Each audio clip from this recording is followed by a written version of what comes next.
사고 발생 시 대처 방안. 사고 인지 방법에 대하여 설명하시오. 사고를 인지하는 방법은 사고 대처 방법보다 더 중요한 부분입니다. 모든 상황이나 환경을 자세하게 살펴보아야 하고, 평상시 발생할 수 있는 위험에 대해 많이 생각하고, 발생하는 사고에 대한 원인과 과정에 대하여 많은 학습이 필요합니다. 사고 시 대처 방법에 대해 설명하시오.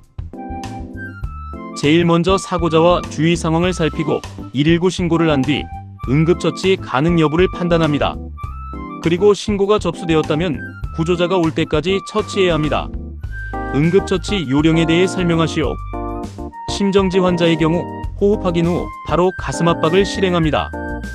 쇼크 환자의 경우 수평으로 눕히고 머리를 발보다 낮게 위치합니다. 구토 증세가 있을 때 기도가 막힐 수 있으므로 얼굴을 옆으로 돌리고 머리가 발보다 낮게 합니다. 출혈 환자의 경우 상처 부위를 깨끗이 소독하여 2차 감염을 막고 출혈이 많다면 지혈해줍니다. 의식불명 환자나 출혈 환자에게 물을 주면 안되며, 물을 줄 때는 한 번에 많이 주지 않고 조금씩 주며 환자의 상태를 확인합니다.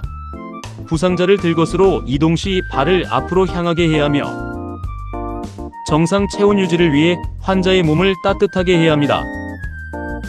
열중증에 대해 설명하시오. 열중증이란 고온다습한 환경에 장시간 노출되었을 때 우리 몸의 체온 조절 기능이 제대로 작동하지 않아서 체내 수분과 염분의 균형이 깨지며 발생하는 온열 질환의 총칭입니다. 열중증은 심각도에 따라 경증, 중증으로 나누어지며, 경증에는 일사병, 열경련, 열실신이 포함되며, 특징으로는 어지럼증, 두통, 심한 땀, 피로감, 근육경련, 일시적 의식 저하 등 의식은 명료한 편입니다.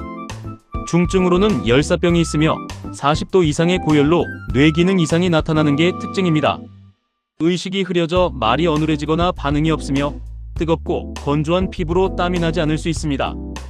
열중증의 응급처치로 시원한 곳으로 이동시킨 후 옷을 느슨하게 하여 부채질 또는 물을 뿌려 체온을 낮춰줍니다. 의식이 있다면 물이나 전해질 음료를 주어 수분 보충을 시켜주고, 만약 의식이 없다면 바로 119에 신고해야 합니다. 예방법으로 낮 시간대 야외 활동을 자제하고 물을 충분히 섭취해주며 가볍고 통풍이 잘 되는 옷을 착용해주는 방법 등이 있습니다. 일사병, 열사병의 차이점에 대해 설명하시오. 두 질환 모두 온열질환 또는 열중증에 해당합니다. 일사병과 열사병의 가장 큰 차이점은 땀이 흐르는지가 가장 큰 차이점입니다. 일사병은 땀을 많이 흘리고 두통, 구토 등의 증상이 나타나는 질환으로 고온의 환경에서 수분 보충이 원활하지 않아 체내 수분이 감소하면 발생합니다. 증상은 온도가 37도에서 40도까지 올라가며 기력 저하, 어지러움, 두통, 헛구역질, 구토 등 증상이 나타나고 일시적으로 의식을 잃고 실신하거나 근육경련이 발생하기도 합니다. 응급조치로는 시원한 곳에서 휴식을 취해야 하고 옷이나 불필요한 장비를 제거합니다. 의식이 있고 구토 증상이 없다면 물이나 전해질 음료를 마시는 게 좋습니다. 대부분 증상은 즉시 회복되지만 증상이 지속되거나 탈수가 심하다면 정맥주사를 통한 수액 보충이 필요하므로 병원에서의 치료가 필요합니다. 열사병은 이와 반대로 체온 조절 신경이 기능을 못해 몸속에 열을 발산하지 못하는 질환으로 고온, 의식 변화, 무발한 땀이 나지 않는 상태가 가장 큰 특징입니다. 증상으로는 체온이 40도가 넘어가면서 중추신경계 이상과 의식 변화, 발작, 환각, 혼수 상태 등을 보이며, 초기에는 땀이 나지만 체액량 부족과 땀샘 기능의 이상으로 땀이 발생하지 않습니다. 열사병 증상이 오래 지속되면 여러 장기가 손상되면서 쇼크를 일으켜 사망에 이를 수도 있습니다. 환자의 심부 체온을 낮추는 것이 가장 중요하며, 의식이 없는 경우 즉시 119에 신고해야 합니다. 의식이 없는 경우 물을 억지로 먹이지 않아야 하며, 응급조치로는 환자의 의복 제거 후 시원한 환경에서 물수건으로 몸을 덮고 선풍기 등으로 시원한 바람을 쐬게 하여 체온을 낮추는 방법이 있습니다. 등산 사고 원인과 예방. 산악사고의 원인에 대하여 설명하시오.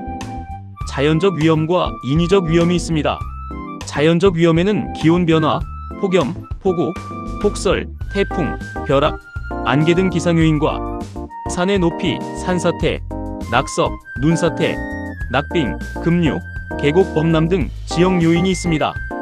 인위적 위험에는 방심, 부주의, 판단 미숙 등 행동 요인과 정보, 경험, 기술, 장비 부족 등 준비 부족으로 인한 요인이 있습니다.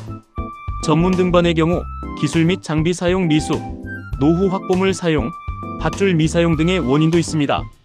산행의 개념과 종류, 즐거운 산행을 하기 위한 방법에 대해 설명하시오. 안전을 최우선으로 생각하고 철저한 계획을 세우고 안전 수칙을 지켜야 합니다. 산행 전 코스, 날씨 확인하기, 산행에 적합한 복장, 장비, 식량 준비하기. 산행은 8시간 이내로 하고 체력의 3분의 1 비축하기, 자신에게 맞는 난이도 선택하기, 출입 금지 구역 들어가지 않기, 아침 일찍 시작, 해지기 1시간 전에 마치기, 쓰레기 챙기기, 소음 자제, 타 등산객 양보 등 자연 존중 및 에티켓 지키기 등이 있습니다. 비박이란 무엇인가요? 군인들이 주변을 감시하는 행위에서 비롯되었습니다. 현대 등산 분야에서는 산에서 텐트를 사용하지 않는 일체의 노역을 뜻합니다. 비박에서 가장 중요한 것은 체온 유지입니다. 등산의 개념에 대하여 설명하시오. 수단으로의 등산과 목적으로의 등산이 있습니다.